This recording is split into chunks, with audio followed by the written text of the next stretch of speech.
என்ன மாமா, உங்க பொண்ணை வீட்டுக்கு அனுப்புற ஐடியா இருக்கா இல்லையா? ஐயோ மாப்பிள்ள, என் பொண்ணை இனிமேல் இங்க அனுப்பாதீங்க, நீங்களே வச்சுக்கோங்க. ஐயோ என்ன மாமா சொல்றீங்க? 20 வருஷமா வளர்த்துற நீங்களே எப்படி சொன்னா அப்படி என்ன பண்ணா? அவ என்ன பண்ணாளா?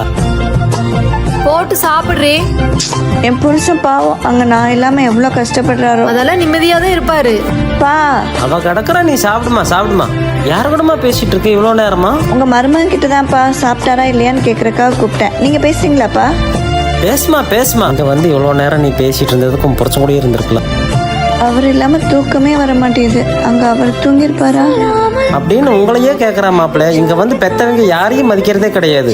உங்ககிட்ட அவ அப்படி பண்றா, ஆனா இங்க நான் வீட்டுல அப்பா செல்லம். எங்க அப்பா எனக்கு எது கேட்டாலும் வாங்கி கொடுத்துருவாரு. எப்பா பார்த்தாலும் உங்க அப்பா அம்மா பத்தி மட்டுமே பேசு. அவங்கதான் ஒரு காலத்துல என் உலகமே. அவங்கள பத்தி பேசாம அப்படின்னு அவ இங்க உங்களை பத்தி பேசிட்டு இருப்பா.